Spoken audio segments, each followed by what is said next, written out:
This is Changeling the podcast.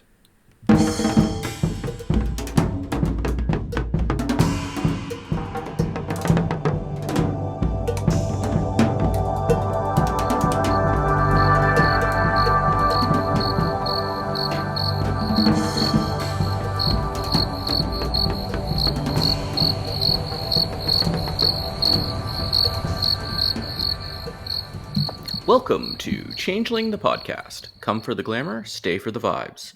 I'm your host Josh, and with us is your other host Puka. Say hi, Puka. Greetings. I was trying to talk like a Sluagh.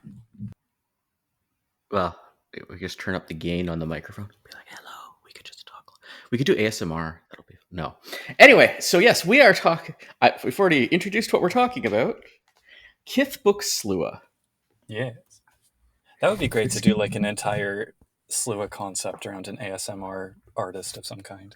Yes, but maybe not a podcast episode based on No, that perhaps not. concept. No. Yes, we're here to talk about Kithbook Sluagh by Richard Dansky, the rather famous Wraith developer. He's done so much stuff. I mean, Yeah. he's done vampire stuff, he's done changeling stuff, he's done wraith Yeah, stuff. he's done other Changeling stuff, but this is, of all the Changeling things, this feels the most Richard Dansky. So, The Danskiest. yes. Developed by Ian Lemke still. This one actually has a publication date, 1997. Hooray. And once again, printed in Canada.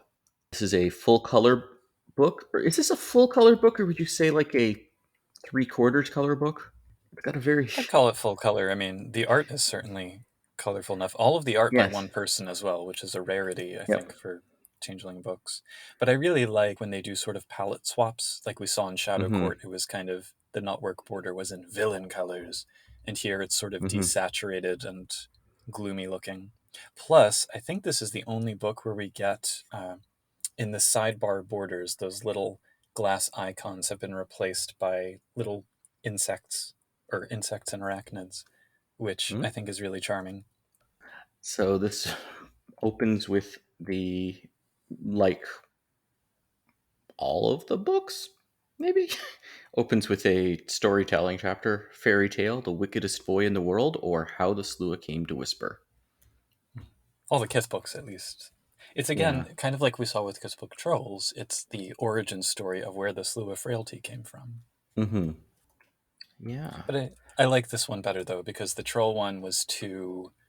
It made sense that the Trolls would have kind of an epic quest fairy tale, and the Sluagh would have a more creepy fairy tale.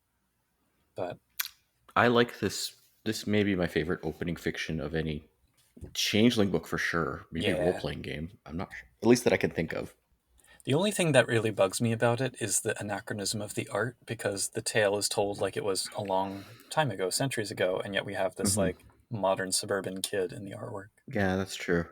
But otherwise, it's great.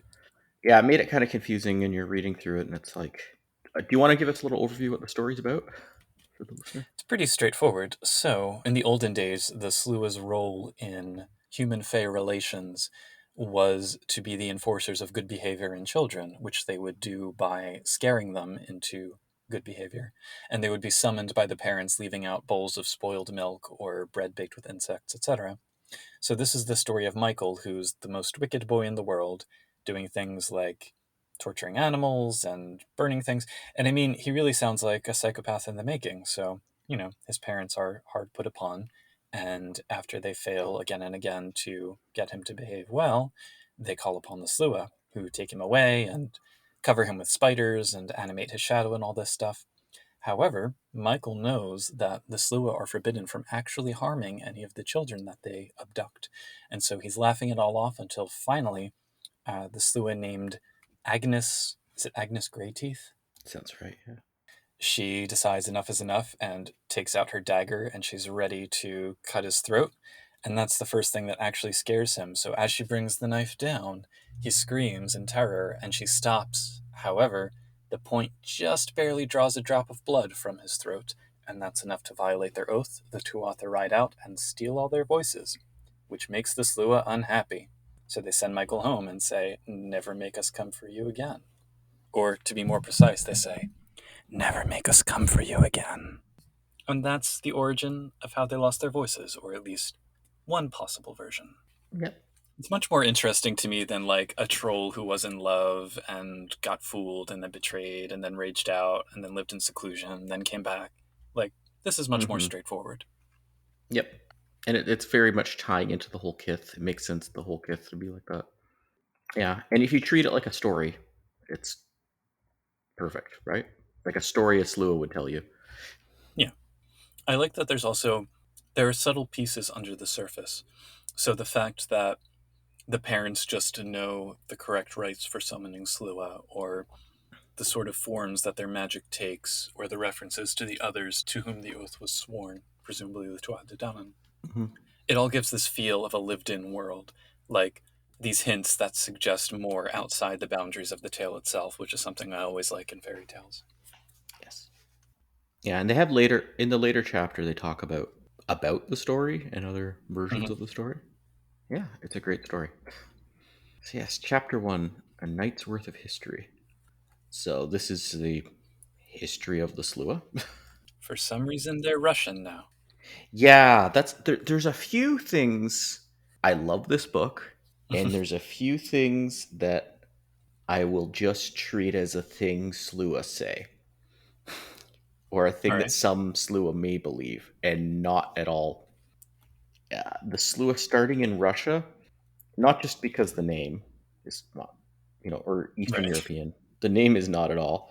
Also, I don't think it's particularly folklore from there. Like it definitely can be, like tying into like things that scare children in the night. But that's a very broad set of folklore that's kind of almost universal. So, I won't present myself as an expert on Slavic folklore. I've done my bit of reading and I don't recall anything. I mean, certainly there are folk tales and folklore and fairy tales that do have creepy crawlies and entities like this, but I'm hard pressed to think of one that, is above and beyond what you would find in some other folklore. hmm So, shrug. I mean, this may have just been the author or the author of the book wanting to Yeah, tie things in with other stuff, but I don't know enough about him. a choice. Yeah. But yeah, so we have the history here. They're Russian, born from Pier. There's sort of a story about how they were disparate. It refers to them as spirits. I don't know if that's metaphorical, of all sorts that didn't recognize each other, and then they do sort of start to recognize. They come together in this one stone circle, and that's where the Tuatha De Danann come and kind of make them into Fae. It kind of reminded me of the monolith from 2001. Like, they got there and they became sentient. Mm-hmm. But I also think it's a very straightforward example of the progression, the evolution that we've seen in other kiths. It's spelled out a lot more here that it kind of started with humans encountering something inexplicable, giving it a name and a reason for being, and then the inexplicable sort of becomes anthropomorphized and starts becoming aware of itself and incorporates their reason for being into their essence. So you have these like proto kith that evolve out of human dreams until the Tuatha come along and give them self awareness. And I actually find that a really fascinating interpretation of like changeling metaphysics. And Mm-hmm. I'm here for it. Yeah, the whole question of what are the Tuatha De Danann. Maybe we'll do an episode of that one day. But Uh-huh. there's also the start on that same page where they're talking about this part of the history. It starts with one of the many chimera descriptions that the Sluagh associate with, and that's a heavy thing. And that's another theme in this book is creepy, crawly, spooky chimera that the Sluagh are very well tied to, which I thought is neat as a Yep. concept too. There's so many. This book has so many different aspects of what the Sluagh, like themes for a Sluagh or things your Sluagh could be focused on or all that stuff, but it all kind of still fits each other. Yeah. So, and some of it's from before this book, and I think, but a lot of it is new to this kid's book, and I like it. I'm here for it. Are you talking particularly about old Goggy, the giant caterpillar? Yeah, this is the first example, yes, in Yeah. here of Who's from Yorkshire, not Russia, so go figure. yeah, that's another. If you want to nitpick the details on this, there's things that I do. yeah, like at one point they say they range from the Isle of Skye to the Black Sea in the story. And then later it says they don't even make it to the British Isles till well after the story would have happened. So You know, Yeah. there's It's very fluid with its history. yeah. This is definitely a story the Sluagh would tell a non-Sluagh, I think is the best way of interpreting it. Hmm. Yeah, perhaps. Hmm. But importantly, also, there's reference to how it wasn't until they left the Eastern European slash Russian lands and they first encountered trolls. That was the first kith besides themselves that they encountered, and they were welcomed into the Seelie court. So it implies that the Seelie court existed before the Sluagh did. The trolls were part of it already, and I don't know. I guess I'm not exactly sure how I feel But about that. but they weren't automatically in it. It was a thing they Right, found right, and right. joined. Yeah, a political And when they union. lost their voices, that's when all the other ones started distrusting them. Hmm. So it seems like a long time ago is when they lost their voices. So, Yeah, well, definitely way before the Shattering. Actually, it says if you treat this as like a reliable timeline, it was before the Middle Ages. Now, this is a White Wolf book, so that could mean anything. But yeah. But then there's also a sidebar that says at least one scholar, Ethelred of Selkrest, has attempted to correlate the date of the legendary slaying of the voices with the first legends of Abbey Lubbers, which is the Middle Ages. hmm So it's, yeah, it's, like you said, very anachronistic. which is not just a Sluagh thing; that's a Changeling thing. So Right, yeah. before this book, we had commented on a few times, like the Sluaghs are always like the villains in these other Hmm. Changeling books, and this is the first one where it's like, okay, it's from a Sluagh perspective, but they definitely see themselves as kind of like the heroes of the story, Yeah, or yeah, the yeah, yeah. and like very virtuous of their virtues. Like honesty is a big one with them throughout here. Manners. Manners as well, yes. Yeah. Under the Golden Age section, it says they arrogated the role of the last guardians of virtue, choosing to punish evildoers, especially children, with fear. Sluagh justice was ruled to be better than no justice at all, and so a clandestine alliance between parents and Sluagh was struck. Across Eastern Europe, of course. Hmm. So even though they have a sense of honor and justice that's very unlike what the trolls have, they stick to it fiercely, and they're mistrusted and misunderstood, but they're Seelie through and through, at least in their own eyes. Or at this point in history, there are reasons for them turning unseelie later on, but it seems like initially they were almost entirely Seelie. Yeah. Well, and another thing about them is this book is having them as being they're falling into the role of the distrusted monster, but that's their role. Like Hmm. that doesn't mean they're bad. But there's also just a little thing here in the sidebar in the history too. About talking about that original story, the old Sluagh legend about a frightening that went horribly wrong is discounted by the majority of serious scholars. To quote the noted she historian Lord Enoch of Brandywine, "It sounds too damn much like a fairy tale for me to believe a word of it." Irony. Which from a fairy is great. Just Yeah. So, on the subject of the Middle Ages, hmm we have notes about the Abbey Lubbers and Buttery spirits, which I think are quite far from the original myths about them, but I like the interpretation here. Essentially, they punish the gluttons, be they innkeepers trying to swindle their guests or corrupt monks hoarding wealth by eating up all the good food and spoiling the rest and whatnot. So it's an interesting kind of evildoer punishment for those lean times of the Middle Ages. But yeah. more interesting to me, there's a suggestion in here. So near the end of this section, it says, it became popular belief that the Sluagh actually devoured the cheap victuals provided by dishonest tavern hosts. Soon enough, this perception became the reality. While the bowl of sour milk and loaf of inedible bread had always been a token offering to Sluagh before, prior to the advent of the buttery spirits, Sluagh could take or leave that sort of fare. However, now the choice was disappearing.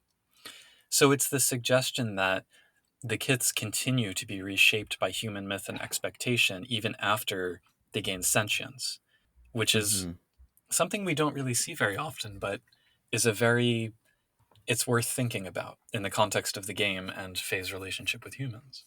Yeah. It also gets into this weird theme of the Sluagh that doesn't really. It's like in the history chapter. It's a bit less. It doesn't say it's gone. It says it continues in the modern day, but it's almost like a red cap level. I have to eat everything. Yeah, They go like a gluttony focused, including a possible split off kith of the Kilmui. How would you say that? think it's Kilmulis. Kilmulis, Yeah, where Kilmulis. these things with giant noses and no mouths, and they like stuff food up their noses and sniff it up, like snort it up. It's, Yep. It's a hidden kith. oh, and they haven't been heard of for more than a century, which means there was changelings in the 19th century that were stuffing food up their noses. I love it. Snorting all the food. Yep. Yeah. No mouths, giant nostrils. Not the most evolutionarily sound adaptation, maybe, but Yeah. To remind me of the centaur kiths. Some people. Hmm.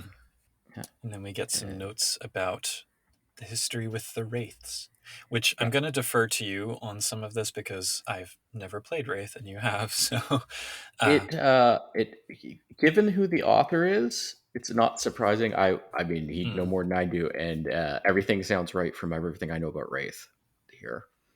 It's talking about the evolution of the Dictus Mortem, and So again, this is kind of reliant on the Sluagh starting out in Eastern Europe, but it hmm has this note that the Empire of Stygia had not reached out its iron claws to organize this region of the Shadowlands. Can you hmm explain what this means? So, like, the underworld empire didn't like actually expanded through time. yes. So the Underworld Hmm. Empire, it's confusing, but is kind of co-located with physical geography on Earth. Although that gets weird, but at least they have their colonies that are. And Stygia was, I can't remember if it was started in Rome or actually predates it and was like Greece beforehand or somewhere in Greece beforehand. The But name is Greek, so yeah, but it definitely Roman dead ended up there. So and it covered during the height of the Roman Empire was basically controlled very similar territory to that. And after the fall of Rome, still kind of controlled things. So there's multiple empires of the dead. So by now, it would have been part of under the control of Stygia, like by today. It makes sense with the timeline that it wouldn't have been at that point. if it roughly corresponds to Rome, Yeah, so Stygia had not yet reached Eastern Europe when the Sluagh started talking to ghosts, which was before they met the trolls.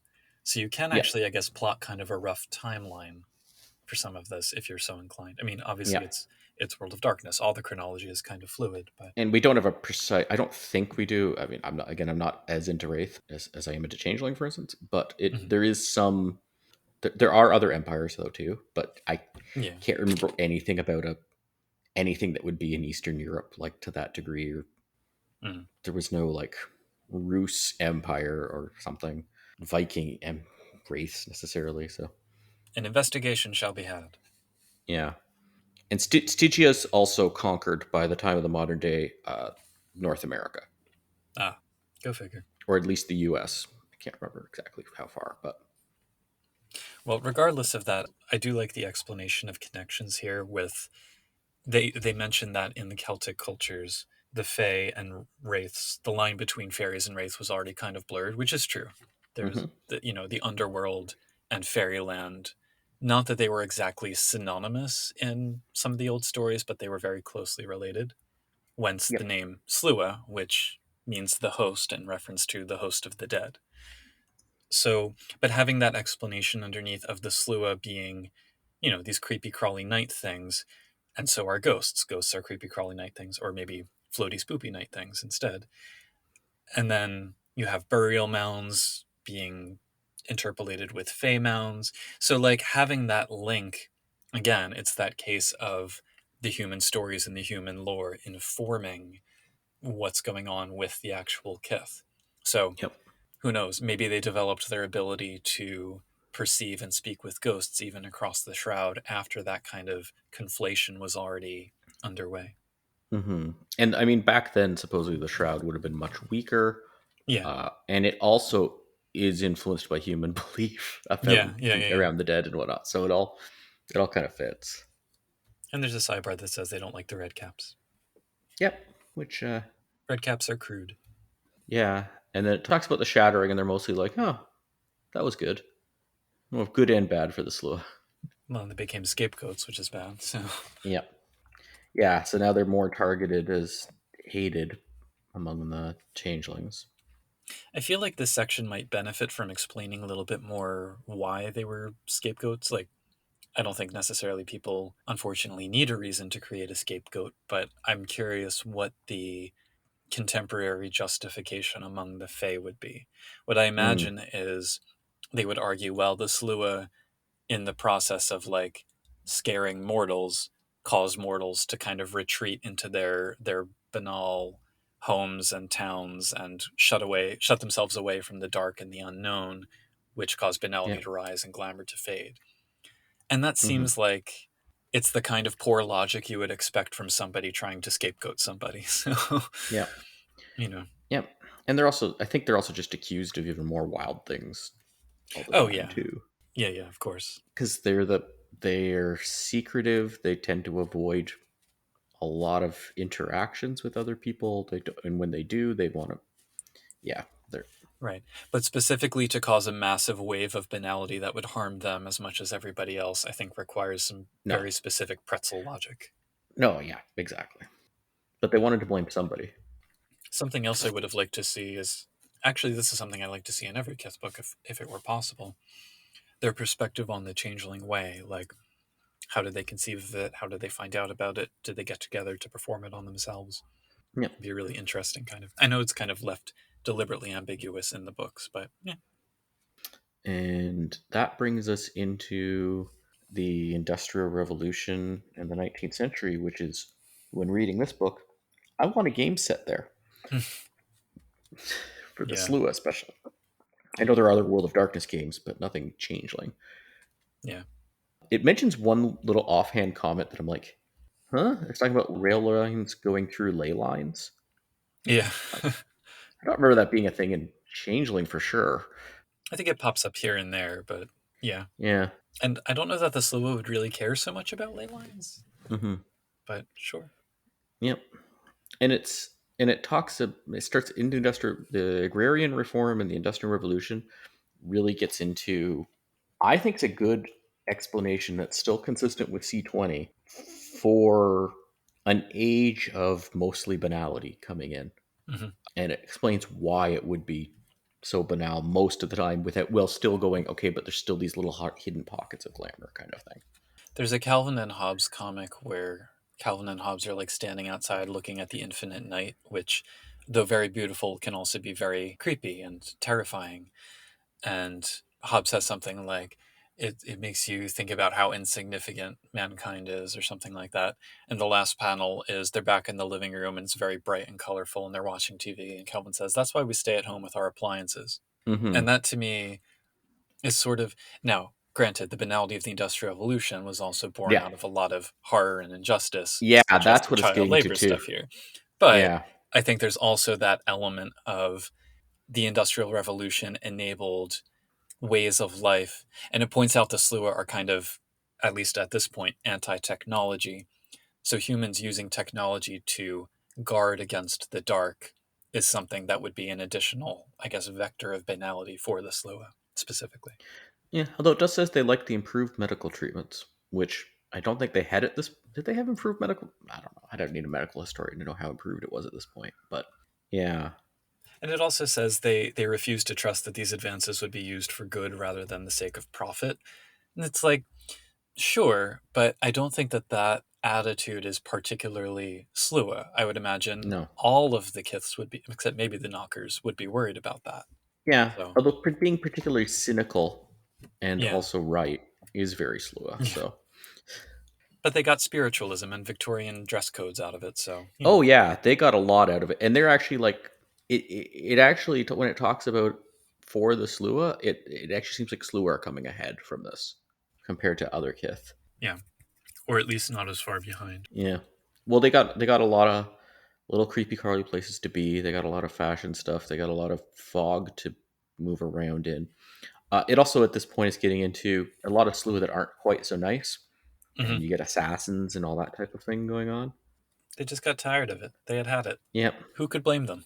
Yeah, it says, No well, the one. cities might have become rats' warrens of filth and poverty. The number of places to hide and secrets to learn grew exponentially, giving them mazes and hidey holes. Also talks about the increase of literacy. And Gothic literature in particular. Yeah, It does point out that Poe was not a Sluagh, but he should have been. yep. And Dickens wasn't a Sluagh, but he got invited to high tea, but only once because then he was monopolizing conversation. Mm-hmm. They were big about child labor laws. They generally hated sailing in boats, Hmm. and they found the like industrial pollution not so nice to deal with, which they're not that they're rot, not petrochemical smoke. Yeah, they have a big section on the fog, immigration, but they didn't end up in Concordia, what becomes Concordia, in big numbers compared to the other European fae until the 20th century. There's a weird thing too in the immigration section where they mention the birth rate of Sluagh increased dramatically in Concordia for like 80 years in the late 19th and early 20th century, and then mysteriously dropped again. And then it Yeah. mysteriously increased again after the Accordance War. So I assume this is a connection with the theory we'll get to in a bit about them being kind of Fae on their last reincarnation. But I'm But why would curious explain why. that first part? Or exactly, yeah. So I'm not sure if it's like Yeah. did tenement life have something to do with it? I'm not sure. So Yeah. or maybe just after there was a lot of Russian immigration. Oh, maybe it's just for 80 years. Maybe they're saying just the cycle. It was just people since there was. I guess it makes sense mathematically if that theory was true. Because that Like, was like the population explosion. well, okay, there's a huge rush of Kithain that are not Sluagh, right? And so Sluagh are way low, and but then the Kithain are Mm, dying and reincarnating, and if a certain percentage of them become Sluagh, you know, after a while you would I suppose, get yeah. this. Yeah. Yeah, yeah. Perhaps. And then it says the return. A lot of them worked at NASA, which okay, I want a 1950s NASA Changeling game now. Add it to Which the list. yes, well maybe 1960s, but like 19 because it's 1969 was the moon landing, but all the way through the 50s and 60s space kith. But they had predicted that she would return, and And what that meant. yeah, because another thing that's big with the Sluagh here, which has sort of become a staple with the Sluagh, but maybe it was part of it before, but like they're big on soothsay and prophecy. I think that's always been kind of an element. I mean, as part of their information broker trope. And then the Book of Hmm. Storyteller's Secrets, the first Sluagh character that we got as a PC option was heavy into soothsay. Hmm. Okay. And yeah, so they were trailing the other Kithain, and they're like, no one's really listening to them. So Cassandra's. yeah, and everyone's like, oh no, the moon. And they said apparently other Kithain were like, oh no, the moon landing will just make banality even worse because of technology and evilness. I'm like, okay, this all makes more sense if you consider that as a view that changelings have. Some of them, yeah. And they mention also that for all the prophecy, the Night of the Iron Knives was still a shock to them, and that ultimate breach of decorum, of justice, is what led the Unseelie to kind of take the reins of the Kith's leadership for a while because that Hmm. was like the last straw. Oh, and it has another mention for if you wanted to do a different kind of crossover game, because I've seen this in other books too. But if a Kithain is killed with cold iron, they could potentially become a wraith. Yes. So if Yeah, you want yeah, to run a yeah. wraith game with a formerly changeling wraith, you could do Yeah. that. It was sort of a surprise. Well, you've killed the fairy soul, right? So another, or you killed the Yeah. fairy. Yeah, so I'm wondering what the wraith is, if it's almost like the remnant of the mortal. Is it just a wraith of a mortal with parted mists, essentially? Anyway, so they mention also that the war was kind of an anticlimactic ending for the Sluagh. David was identified and then crowned, and then there was a peace treaty. And the veterans on the commoner side conveniently forgot the Sluagh's aid of being assassins and couriers and spies and harriers and all of that because it wasn't honorable. I think this is. I love this rare changeling book that just dunks on the trolls constantly. Yeah. Yep. And so this was the first kids book I ever bought. It remains my favorite for gothic teenage me. Hmm. It was wonderful. And I think that is part of what has informed my distaste for the trolls all these years. I've never Mm. played a troll. I probably never will. Oh, I've had But fun playing trolls, but I like playing characters I don't necessarily like. But If that makes they're sense. so unfair though. Yeah, Anyway, I guess that's the big irony of their they're like being. they're basically like if you want to play a she but not deal with the Right. colonialism part of it. If you have too much self-respect to play a she, but you want to play a she. Anyway. Yeah, if you don't want to deal with the whole class structure. Yeah, that's Yeah.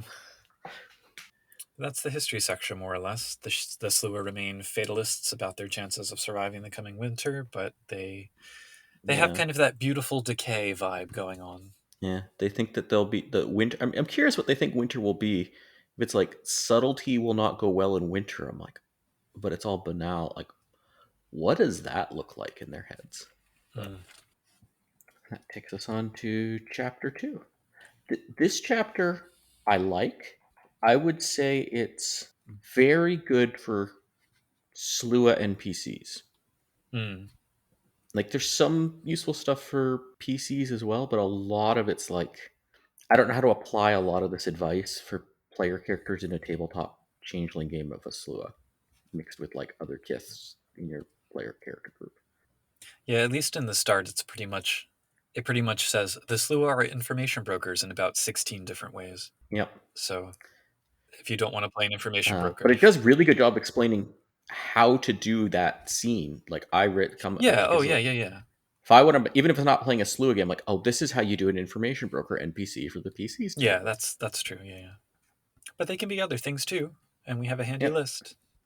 They make good assassins, they make good terrorizers, they make good couriers, they make good spies. I'd like to see some other stuff too, because those all kind of feel like variations on a theme. Well, we get You more know, later with the that's true example in the characters and templates. stuff. Yeah, yeah, yeah. There's the high T protocol, which is very important. As someone who's run played in and run changeling LARPs, this is very important to get down for your slew of PCs Yes, and NPCs and the proper protocol for that for your little side scenes. I too have role played high tea. It is one of my favorite things, Yep.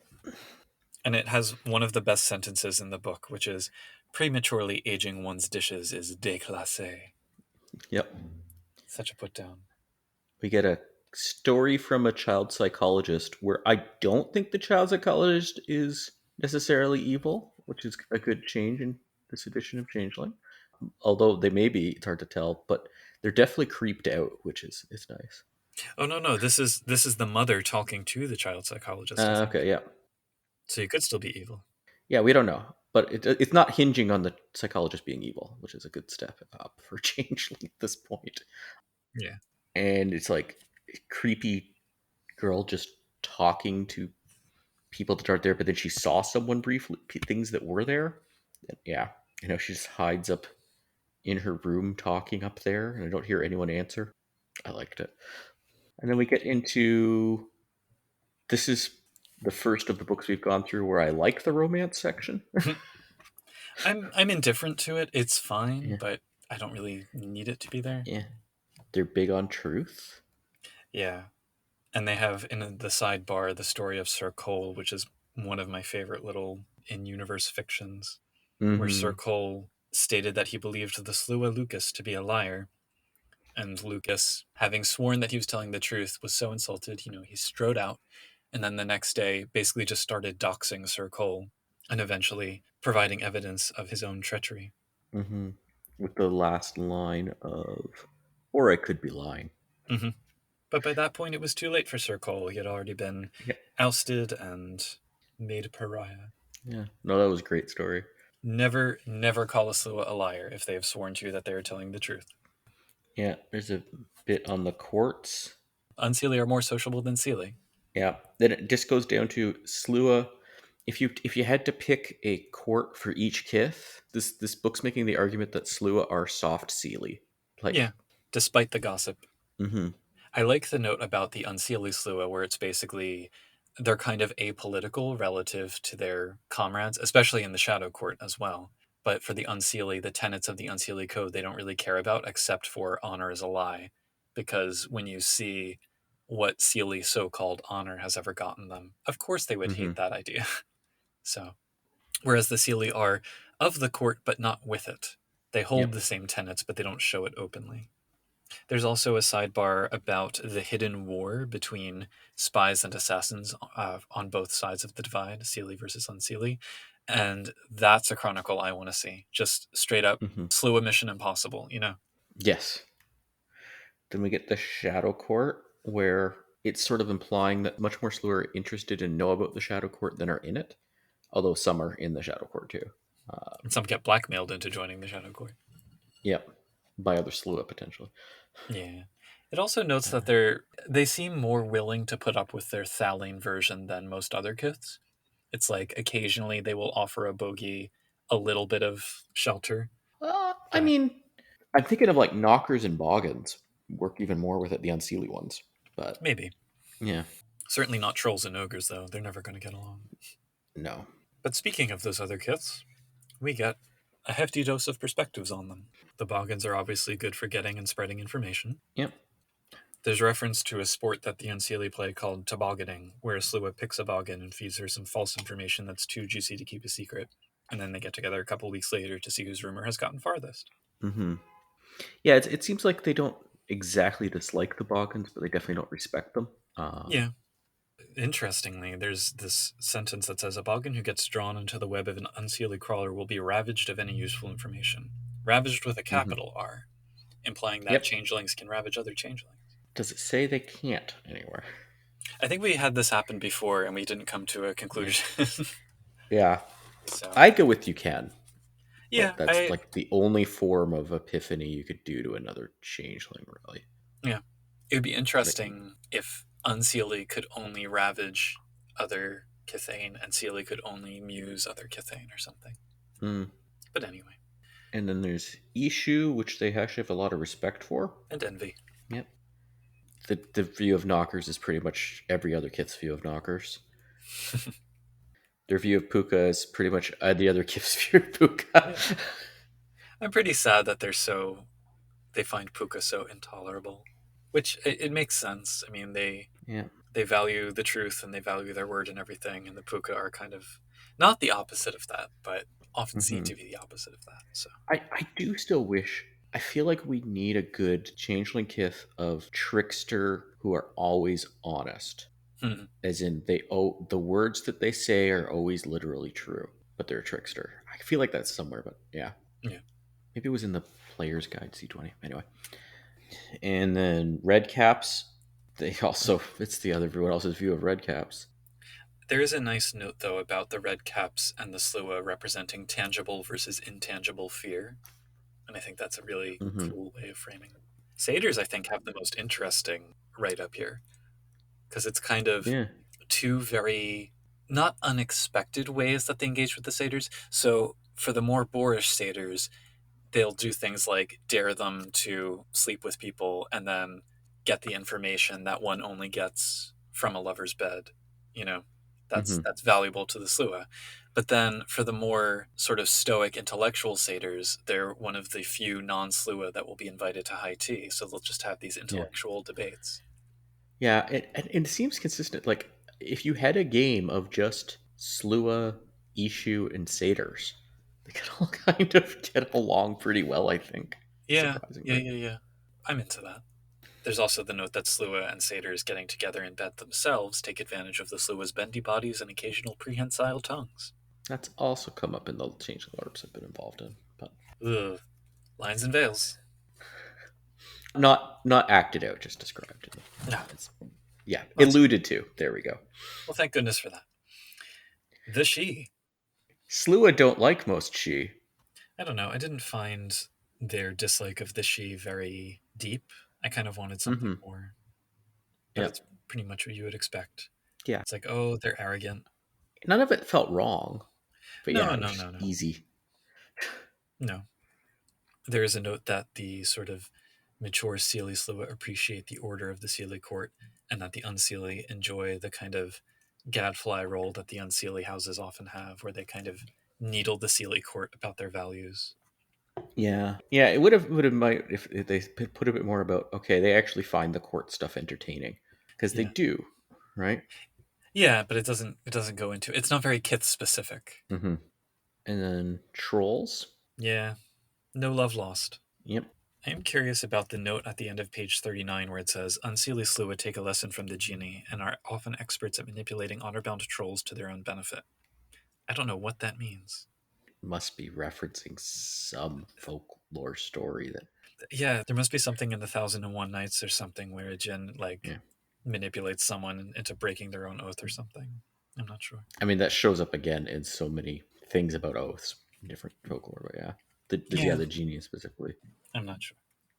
And then next page, we get the Gallane, but there's also a little sidebar saying that they definitely use tunnels, but it's not like they like always hang out in tunnels.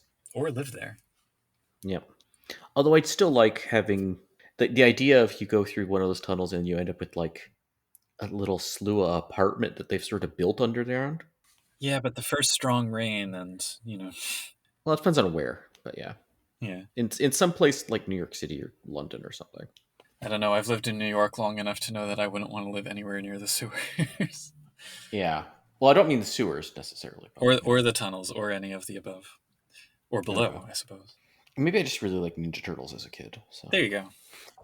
But there's very little on the Gallane too. I mean, there's yeah, their paragraph on the Nunahian and one on the Inanime, and that's it. they have more dealing with the inanime, but not enough information to do anything with that. Right. Uh, they sometimes talk to Nosferatu, but not that often, or other vampires. I love that it says occasionally a Sluagh gets taken to see the fungus gardens and other Nosferatu treasures. So now I want some kind of crossover with a Nosferatu who keeps a fungus garden. Yes, I think I remember that from some Nosferatu book. Werewolves, where they like talking to glasswalkers online. But otherwise, stay away. Yeah. And then it says, for mages, only the restless dead have more contact with the Sluagh than do the workers of magic, with a K. So there we go. See, Terry, you need to bring in more Sluagh. I don't know that this is particularly unusual, though, because I Yeah. imagine mages have more contact with the Fae than most other splats. You know, Yep. like either mages or werewolves. Probably not both, but maybe. Very few Fae hang out with vampires, and the Sluagh are really the only ones who hang out with ghosts. So, Yep. And then they like teasing hollow ones. I like that too. yeah. And then wraiths. We don't get a rehash of the mechanic from the player's guide about them, how they see and hear wraiths, but it Hmm. kind of expands on that, gives us details about the Sluagh ritual of the dead, where they renew their pacts at Samhain.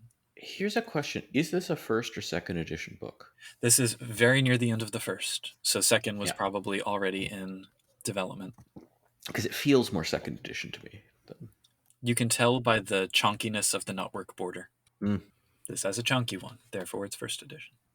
And to close out the chapter, we have the theory. What are your thoughts on the theory? I don't like the theory. I think it. Not only do I not like it like in game, like I did not like it as the actual canonical truth.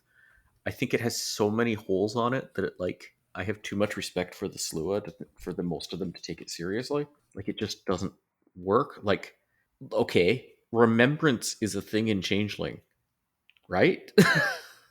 Just to clarify for listeners, the theory Yeah. is that Fae, when they reincarnate, they start as she, and then they lose some of their energy with each reincarnation, going down and down the ranks of commoners until the Sluagh are their last incarnation. It's a little Hmm. bit Whovian, I suppose, but it also makes me wonder what they had in mind for the order in which one moves through the kiths. Like, Yep. is it you go she, then troll, then boggin, then ishu, blah blah blah blah blah, Yeah. etc. Is etc. there a Clericon stage? What about Selkie? Right, like yeah, and then they kept adding kiths. So we'll chalk it up to the crackpot mutterings of a nihilist in the kith. Yeah. Even though there is then later a flaw you can take representing that this is the truth. Well, we'll Yeah. get to that flaw in a bit, but yeah. That's it for chapter 2. What were your overall thoughts? Well, yeah. Besides the theory, but yeah, in general, I really like it. Still, it again less. It still seems mostly not entirely, but how to make a Sluagh NPC this chapter. But Yeah. But it's well balanced. I mean, it kind of hmm touches on a lot of the different aspects, their personalities, their interactions, their external interactions, their philosophies. Like it covers a lot of bases. hmm so now we have chapter 3, the Sluagh everyone knows.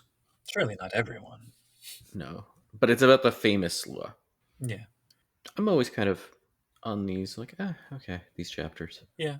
But, I've basically, I don't think I've ever used one of the signature mhm. Kith members in any game. Like if I used one, I'd probably want their character sheet for one thing. The only one I think I've seen come up is that a storyteller for a game I was in had Rotgut Redhelm as kind of like a presence, but that was it. Hmm. Very Yeah, meh on metaplot. Meh to plot. yeah. So we have a 13 Toes, which is one of the great terrorizers. And it says, well, the original LSC is long dead. Every generation spawns a new terrorizer. I'm like, again, why don't they just have him reincarnated? It'd be better. But Yeah, which presumably he is. But yeah, that's another thing. Then they wouldn't really be Sluagh. They'd be all these other kiths that just, it's a state of being. It's like being elderly, not like a people. Anyway. what I suspect too is that this was the origin of the rehash of the Kithain in C20. So Alexei of the 13 Toes, or 13 Toes by itself, sounds like a mantle in C20 Mm-hmm. terms. So I wonder if Yeah, that was the root for that idea. that works. Yeah. Anyway, then there's Emmy Randall, a trusted advisor to King David, one of the few Sluagh who moves openly in Fae society. And I assume they mean society in terms of like balls and functions and things, Mm-hmm. because otherwise Sluagh just don't interact with any other changelings. Meh, Well, they have all the examples where they don't, well, openly. Maybe they just don't like walk down streets and I guess so. get on the bus. Yeah. Todd the Grey, and he is an Sluagh assassin With a top hat. who's just big on killing nobles. Eleanor Dell, Faster Than Hell, who's my favorite out of all of these, because she's this very sort of, I don't know. I don't know what you would call that outfit. It's kind of like late 19th century traveling clothes, I suppose. Yeah. But I love her outfit. And she is a courier par excellence. We have Old Boris. He's just like a serial killer, basically. I think hillbilly stereotype, I think, is what they were going for. Yeah. Okay. And then Nyx is just conspiracy theorist, deep throat, whatever. It feels less charming than it would have felt than it felt back when I first read these books. Nowadays, the whole conspiracy theory thing. But Important to remember that this was kind of during, I guess, season 3 or 4 of the X Files, yeah, which is another game that I would love to see played with Sluagh. Anna the Monster Maker. I find her fun. She's my other favorite. Yeah, Theatrical set designer turned chimerical horror crafter. yep. She can make living chimera. Maybe no one knows how she managed to do it, but she'll do it for others for the right price. So she could basically make monster chimera for you. And then Kithbook Knockers is like, hold my ale. Yeah, So I like Anna the Monster Maker. What I'll say to that. she and Eleanor. So then we get chapter 4, the templates. Mm-hmm. Another chapter that every Kith book I'm kind of like, all right. But this one I liked better than the other. Not that it's my favorite chapter of this book by any stretch, but I think it's my favorite like template chapter of a splat book that I can think of. That's true. I guess I could see myself playing almost any of these. The exception being the professional snitch who works by day Yeah, as a corporate research specialist, and I keep thinking, how are you not covered in banality? yeah. It did kind of the virtual romantic just makes you go, oh, you mean Romantic with a capital R. yes, but she's like so many people these days. It's like, oh, you're online. Like, okay, that's not the. It made sense for the time, but nowadays it'd be like, Yeah, yeah. It okay. hasn't aged well. I mean, Computer 5 and stuff, but I'm like, okay. She's like super hacker programmer, but also Right. like really into fanfic. Wait, she's Abby from NCIS. There That's we go. yes. God. Yeah, she's kind of Hmm. like a cipher for all of 90s internet culture. Hmm. There's a depressed poet template which features a character in it named Trent, who is kind of like says the one who introduced you to Bauhaus and Susie. So as I read this section, I was listening to Nine Inch Nails, which I again found very serendipitous. But it says you have celebrity status with the Cole and Neil Gaiman set. That is a set I will admit to being part Hmm. I'm a second generation part of that set, I of. think. Excellent. So then there's a Childling Courier. And the Mistress of Spiders, who is everyone's favorite because obviously she is. I can recall at least 3 different PCs based on her as a concept that I've played games with. It's the spider doffing its top hat to her that, while she knits a sock from its spider silk, that makes it for me. Yeah. Although, two things that bug me: her character sheet, she has strength 1, dexterity 1, stamina 1. And I'm thinking, how did you get away Mm. with that? Yeah. And then, two, the artwork. She doesn't have a torso, she just has more neck, which it's a Sluagh, so okay. But, Yep. you But know. she got a butt. Well, she has a bustle. Oh, okay. Can't be said for sure. And that's the templates. Yeah. And we have chapter 5, Secrets Told After Midnight. Dum dum dum. Starts with merits and flaws. Pretty straightforward. I think these are Yeah. all fantastic. Yeah. And we did have a listener question Uh-huh. from Ferret about the merits and flaws. I'd love to know more about the lore of the Sluagh and maybe delve into the merits and flaws about them, such as the prehensile tongue. I like most of these merits and Yes. flaws. Should we just briefly scuttle through them? So you have dexterous toes, where your toes work like hands. Fun for flavor. Mm-hmm. Night sight, where you can always see in the dark. Actually useful. Very useful. Yep. And then the infamous prehensile tongue. There's a nice little picture of a Sluagh doffing his top hat with a tongue. Mm-hmm. So you have to roll dexterity plus athletics difficulty 7 to use it like an extra limb, and you can give a disgusting, but I guess not damaging slap or a poke Yep. in the eye. I'm just picturing one holding like a pistol. It could happen. Or like a dead man switch for an explosion. Mm-hmm. A dead tongue switch. We have friend to spiders. This is one that's come up a lot in games I've been in. Probably the most popular Sluagh merit. Yeah, you could talk to spiders and other arachnids and get information from them. I think that's neat. What's the statistic? Like there's 7 spiders in every square meter of the planet or something like that. Yeah, it's one of Something. those things people say. It's not a. But anyway, yeah. There's fly fingers, which is the wall crawling, although you can't glove your fingers to use it. Dead friends. This should be a background. Yeah, that's exactly what I was thinking. It's just Yep. ghost allies. The end. And then we have Puddle. puddle, which is a 5-point merit, and if your game has fighting in it, it's ended up being pretty overpowered in games that I've been in. Yeah, But it's fantastic, but yeah, it is. It definitely bends the game around it. It has a lot of gravity. maybe 6 points. I'm not sure, but I think five's too low. Yeah, they were pretty set on 1 through 5 for a while, though. Mm-hmm. I mean, all the games. Then we have flaws, and probably the only kith where being gregarious is a flaw. Yep. Kind of amusing. Yep. Short attention span. Which, frankly, should probably be a potential flaw for any changeling. I think it is by Is it now? C20. Oh, good. Yeah. Yeah. Loudmouth. You can't keep a secret. Which I guess it's like, doesn't Bard's tongue have a clause where it says occasionally you just blurt things out? Is this kind of like the amplified Bard's tongue? Although not supernatural. You have to know the thing that you're blurting out. I suppose that's true. Then Recluse, which is going to be extremely difficult to play in any Yep. non-solo game. Yep.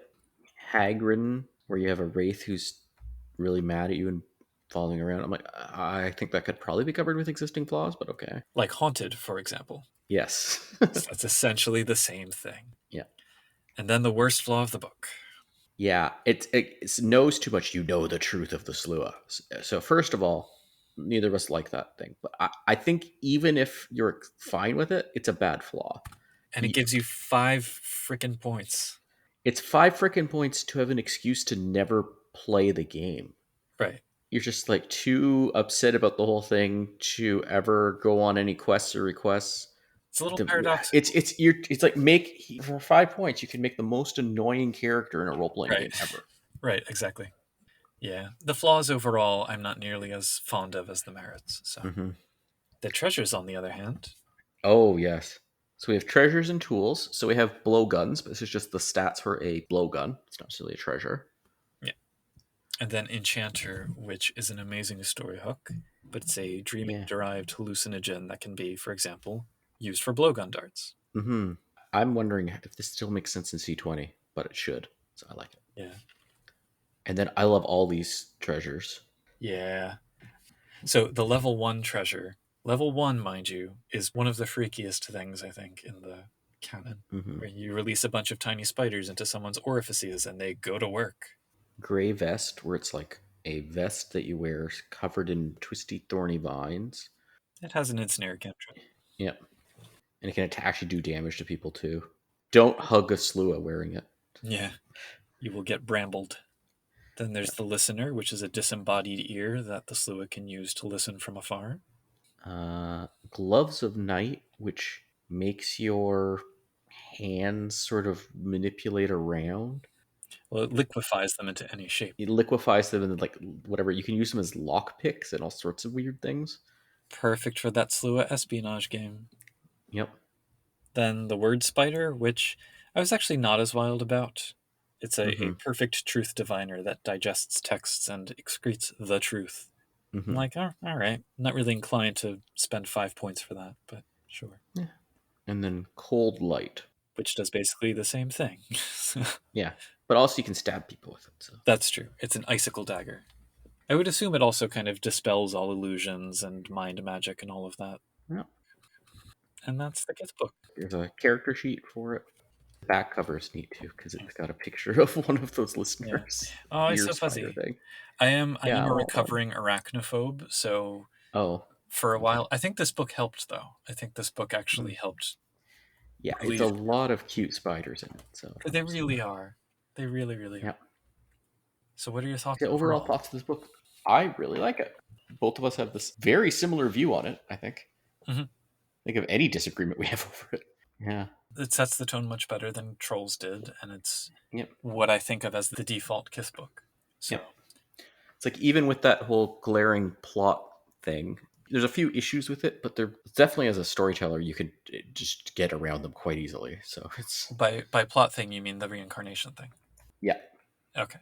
And honestly, it wasn't even that glaring, I feel like. It's just that one note and that one flaw, which you can very easily gloss over. Yeah.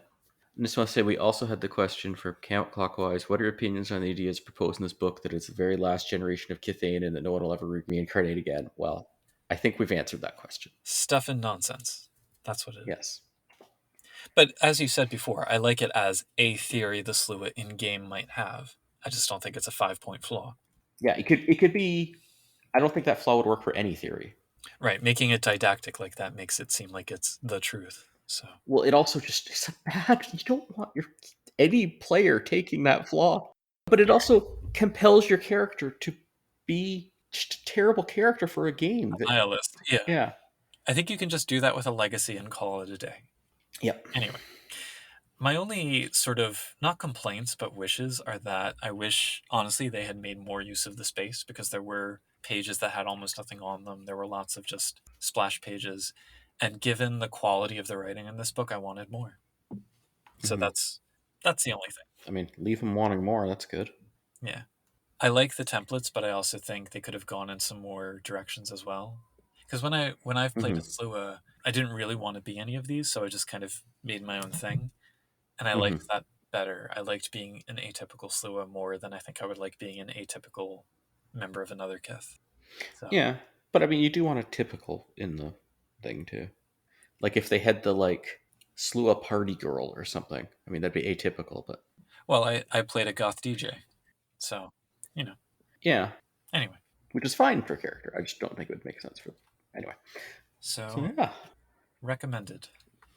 Yeah, and so this brings up our introduction to October for our podcast. Yes, it will be the season of Samhain by the time you listen to this.